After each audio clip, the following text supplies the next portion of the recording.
حضرت نوح علیہ السلام کا تذکرہ قرآن مجید میں 42 جگہ آیا ہے۔ حضرت آدم علیہ السلام کی اولاد دنیا میں خوب بڑی، آہستہ آہستہ یہ خدا کو بھولتے گئے جس نے اسے پیدا کیا تھا اور جو ان کا پالنے والا ہے، اور شیطان کے بہکاوے میں آنے لگے جس نے حضرت آدم علیہ السلام کو جنت سے نکلوا دیا تھا۔ شیطان کے بہکاوے میں آ کر یہ لوگ بتوں اور آگ و سورج وغیرہ کی پوجا کرنے لگے اور ایک خدا کی بجائے مٹی اور پتھر کے بہت سے خدا بنا لیے، اپنے ہاتھ سے اپنا خدا بناتے اور پھر ان سے مانگتے، حالانکہ یہ مٹی اور پتھر کے خدا اپنے لیے کچھ نہ کر سکتے تھے، ان کے لیے کیا کرتے؟ اللہ پاک نے جو اپنے بندوں سے بڑی محبت رکھتا ہے، اس کو یہ کبھی گوارا نہیں کہ اس کے بندے شیطان کے بہکاوے میں آ کر اللہ کے علاوہ کسی اور کی عبادت کرنے لگیں اور اس کی سزا میں مرنے کے بعد دوزخ میں جلیں۔ اللہ پاک نے حضرت نوح علیہ السلام کو اپنا نبی بنا کر بھیجا۔ اس زمانے میں لوگوں کی عمریں بہت بڑی بڑی ہوتی تھیں۔ حضرت نوح علیہ السلام 950 سال تک اپنی قوم میں واعظ کرتے رہے کہ اے لوگو، ایک اللہ کی عبادت کرو اور میرا کہا مانو، وہ تمہارے گناہ بخش دے گا۔ لیکن لوگوں نے حضرت نوح علیہ السلام کی باتوں کو نہ مانا اور اپنے کانوں میں انگلیاں دے لیں اور کپڑے اوڑھ لیے تاکہ حضرت نوح علیہ السلام کی آواز کانوں تک نہ پہنچے۔ حضرت نوح علیہ السلام ہمت نہ ہارے، وہ برابر سمجھاتے رہے اور کہتے رہے، اے لوگو، اللہ سے معافی مانگو، وہ بڑا معاف کرنے والا ہے۔ وہ تم پر آسمان سے بارش برسائے گا تاکہ تم خوب اناج پیدا کر سکو، اور اس کے ذریعے سے بڑے بڑے باغ پیدا کر دے گا، ان میں نہریں پیدا کر دے گا، تمہارے مال و دولت دے گا اور بیٹے دے گا۔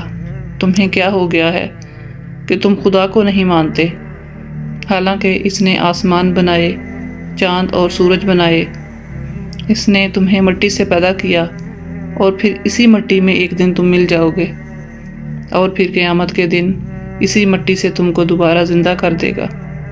لیکن لوگوں نے اپنے بتوں کو نہ چھوڑا اور حضرت نوح علیہ السلام سے کہنے لگے کہ ہم اپنے بتوں کو ہرگز نہیں چھوڑیں گے، اور ہم تو تم کو اپنے جیسا آدمی ہی دیکھتے ہیں، اور تمہارا کہنا بھی صرف چند غریب لوگوں نے مانا، اور ہم تو تم کو جھوٹا سمجھتے ہیں۔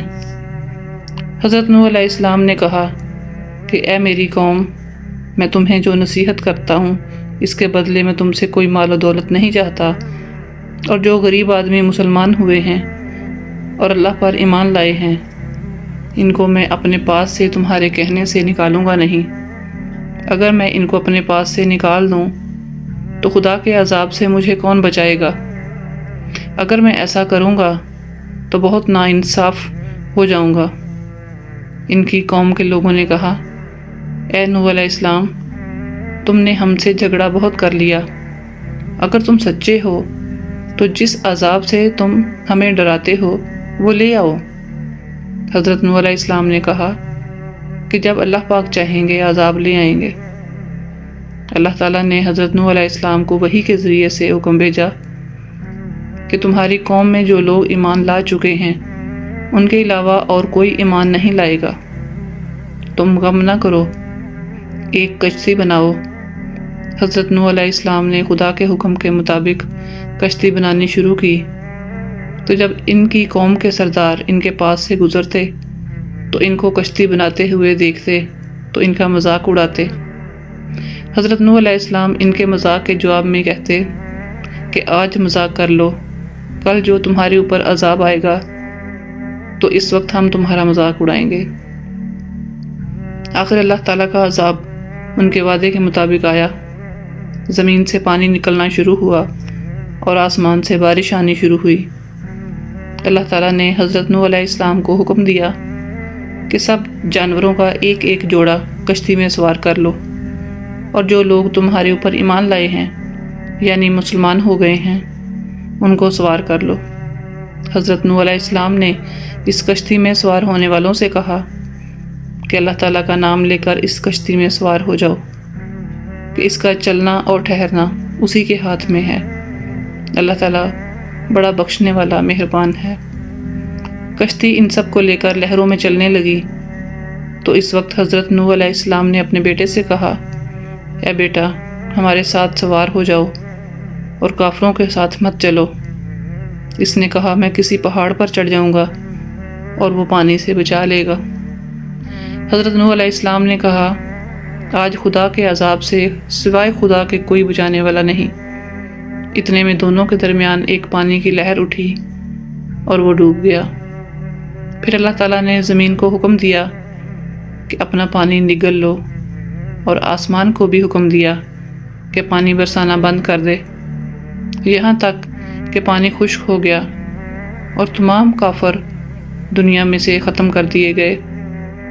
حضرت نوح علیہ السلام کی کشتی کوہ جودی پر ٹھہری۔